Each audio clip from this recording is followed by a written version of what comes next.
ये 1939 का साल था। करीब 30 साल के एक लेखक ने अशोक कुमार सहित बॉम्बे टॉकीज के डायरेक्टरों को एक कहानी सुनाई। पुनर्जन्म और मोहब्बत की दास्तां पर आधारित इस कहानी को सुनाने के साथ लेखक ने खुद ही इसका निर्देशन करने की पेशकश की। लेखक की जिद के सामने अशोक कुमार झुके और इसका नतीजा रहा बॉम्बे टॉकीज ही नहीं बल्कि भारतीय फिल्म के सबसे बड़ी क्लासिक फिल्मों में शुमार फिल्म महल का बनना। आएगा आएगा आएगा आने वाला गीत आज भी सुने तो इस सस्पेंस थ्रिलर फिल्म को लेकर एक हुक सी पैदा होती है। भारत की पहली हॉरर फिल्म के रूप में मशहूर हुई महल के असर का अंदाज़ा तब होता है जब आप इसके तर्ज पर बने फिल्मों की लिस्ट देखते हैं। बिमल राय बनी मधुमती, बीरेन नाग की 1965 में बनी 20 साल बाद, 1964 में बनी कोहरा और इसी साल आयराज खोसला की वो कौन थी। इतनी फिल्मों के बाद भी ओरिजिनल महल का जादू फीका नहीं पड़ा है। इस फिल्म की कहानी, संवाद और निर्देशन कमाल अमरोही का था, जो पिछले 10 सालों से फिल्मी दुनिया में संघर्ष कर रहे थे।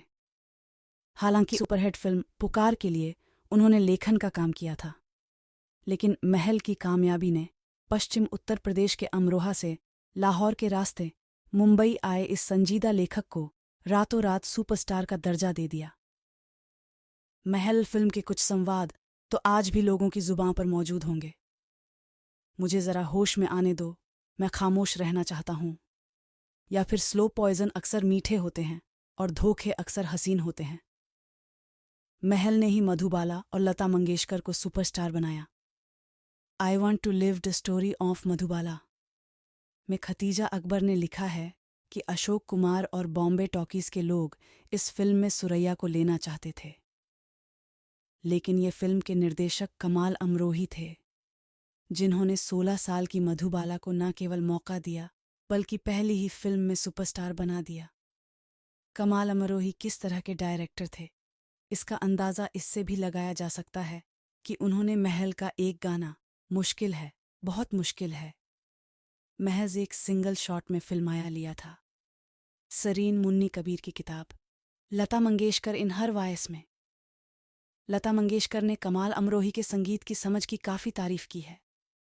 कमाल अमरोही ने आएगा आएगा आएगा आने वाला की धुन का इस्तेमाल फिल्म में 7 बार करने का मन बनाया और आज भी पूरी फिल्म इसे गाने से उलझी मालूम होती है। इस फिल्म की कामयाबी का असर कहीं और भी हुआ था।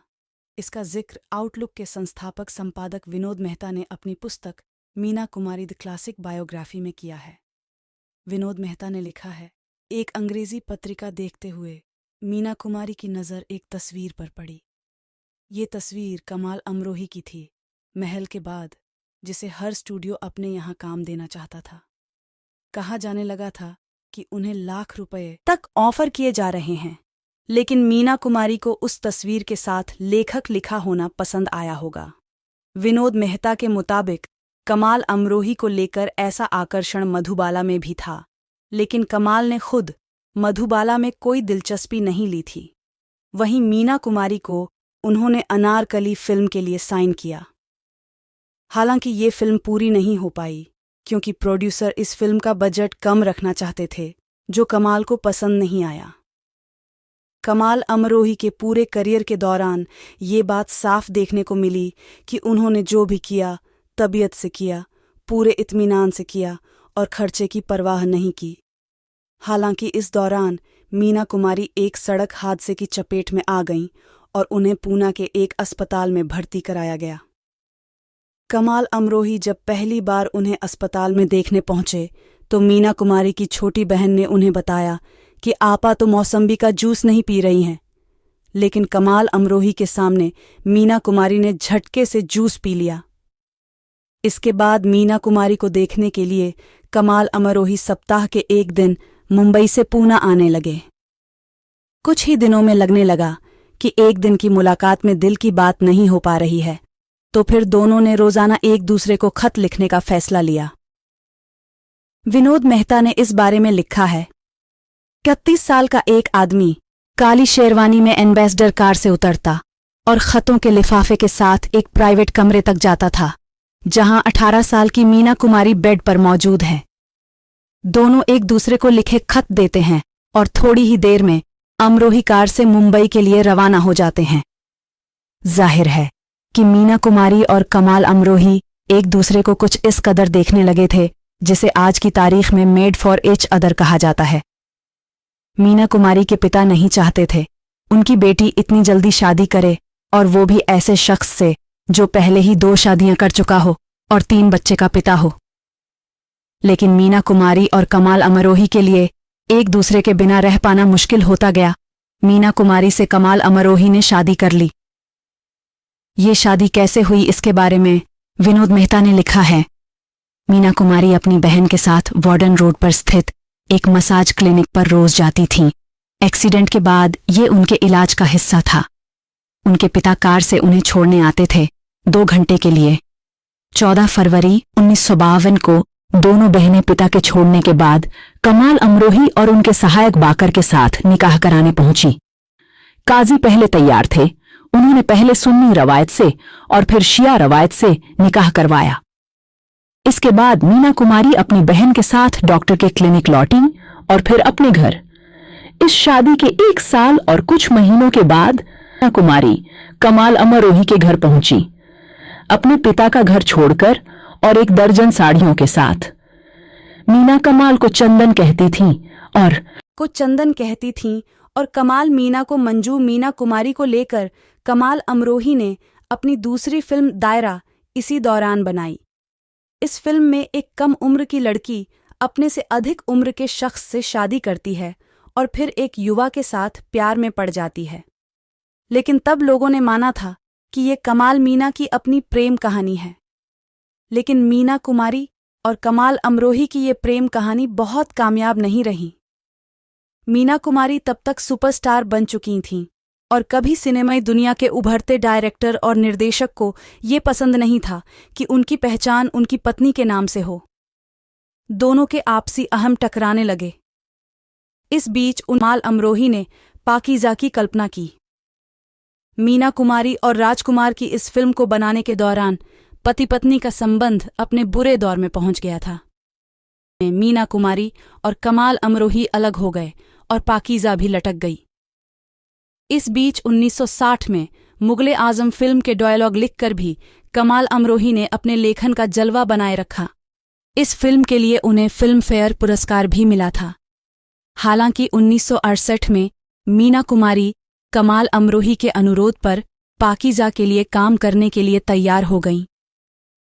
नवाबी और अवधी संस्कृति को पर्दे पर पेश करने वाली इस संगीतमय फिल्म की गिनती बॉलीवुड की सर्वश्रेष्ठ फिल्मों में होती है। वरिष्ठ पत्रकार सिद्धार्थ भाटिया ने कमाल अमरोही पर लिखे एक लेख में लिखा है, कमाल अमरोही ने पाकीज़ा में अपना दिल, आत्मा और पूरी दौलत झोंक दी थी। मीना कुमारी तब तक लीवर सिरोसिस की चपेट में आ चुकी थी। उन्होंने जैसे तैसे ये फिल्म पूरी की। फिल्म फरवरी 1972 में रिलीज हुई। शुरुआत बहुत दमदार नहीं हुई, लेकिन मार्च 1972 में मीना कुमारी के निधन के बाद इस फिल्म ने कामयाबी के झंडे गाड़ दिए। इस फिल्म की कामयाबी और मीना कुमारी की मौत ने कमाल अमरोही की आत्मा को कुछ इस तरह झंझोड़ा कि उनका मन फिल्म दुनिया से लगभग उचट गया। हालांकि करीब 1 दशक बाद उन्होंने रज़िया सुल्ताना से वापसी जरूर की। ये फिल्म भले कामयाब नहीं हुई, लेकिन कमाल अमरोही ने दिखाया कि वे आला दर्जे के निर्देशक हैं और रहेंगे। ऐसा नहीं था। कमाल अमरोही का व्यक्तित्व का हर पहलू शानदार ही था। दरअसल उनमें खुद को लेकर एक तरह के अहम का भाव पनप आया था और वो फिल्मी दुनिया की कामयाबी ने उन्हें काफी हद तक स्वार्थी भी बना दिया था। उनके इस पहलू का दिलचस्प जिक्र बीते जमाने के जाने माने कलाकार और निर्देशक किशोर साहू ने अपनी ऑटोबायोग्राफी में किया है। किशोर साहू ने 1960 में दिल अपना और प्रीत पराई फिल्म का निर्देशन किया था। मीना कुमारी और राजकुमार अभिनीत इस फिल्म के प्रोड्यूसर थे कमाल अमरोही। कमाल ने इस फिल्म की शूटिंग और इसके पूरा होने के दौरान किशोर साहू को नीचा दिखाने के लिए तरह तरह से परेशान किया था। इतना ही नहीं, फिल्म के रज़िया सुल्तान की नाकामी के बाद कमाल अमरोही ने कोई फिल्म नहीं बनाई। हालांकि आखिरी मुगल और मजमून जैसी कुछ फिल्मों के विषय पर उन्होंने काम जरूर किया था जो अधूरी रह गईं। बहरहाल कमाल अमरोही की 4 इन फिल्मों में एक बात साफ तौर पर नजर आती है, जहां प्रेमी जोड़ों को तरह तरह के बाधाओं का सामना करना पड़ता है। महल में मौत ये बाधा थी, पाकीज़ा में सामाजिक मान्यताएं बाधा हैं, रजिया सुल्ताना में शाही परंपराएं हैं और दायरा में विवाह। कमाल अमरोही के किरदार इन बाधाओं को पार करने का साहस भी नहीं दिखा पाते हैं। बावजूद इसके ये सारी फिल्में अपनी नफासत और स्टाइल के लिए हमेशा याद की जाएंगी। अमरोही ने इस फिल्म में काफ़ी बदलाव करना चाहा था, लेकिन राजकुमार, नादिरा और काफ़ी हद तक मीना कुमारी इसके लिए तैयार नहीं हुए, तो अमरोही ने इसकी रिलीज को लटका दिया।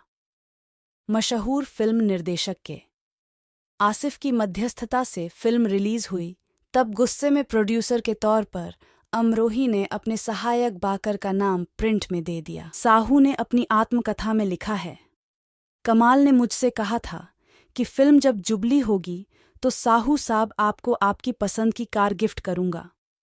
फिल्म जब जुबली मनाने लगी तो उन्होंने फिल्म के पोस्टर पर प्रोड्यूसर के तौर पर बाकर का नाम हटाकर अपना नाम डलवाना शुरू कर दिया, लेकिन कार गिफ्ट करने का वादा उन्होंने कभी पूरा नहीं किया। वीडियो अच्छी लगी हो तो फॉलो, सब्सक्राइब, शेयर, लाइक ज़रूर करें।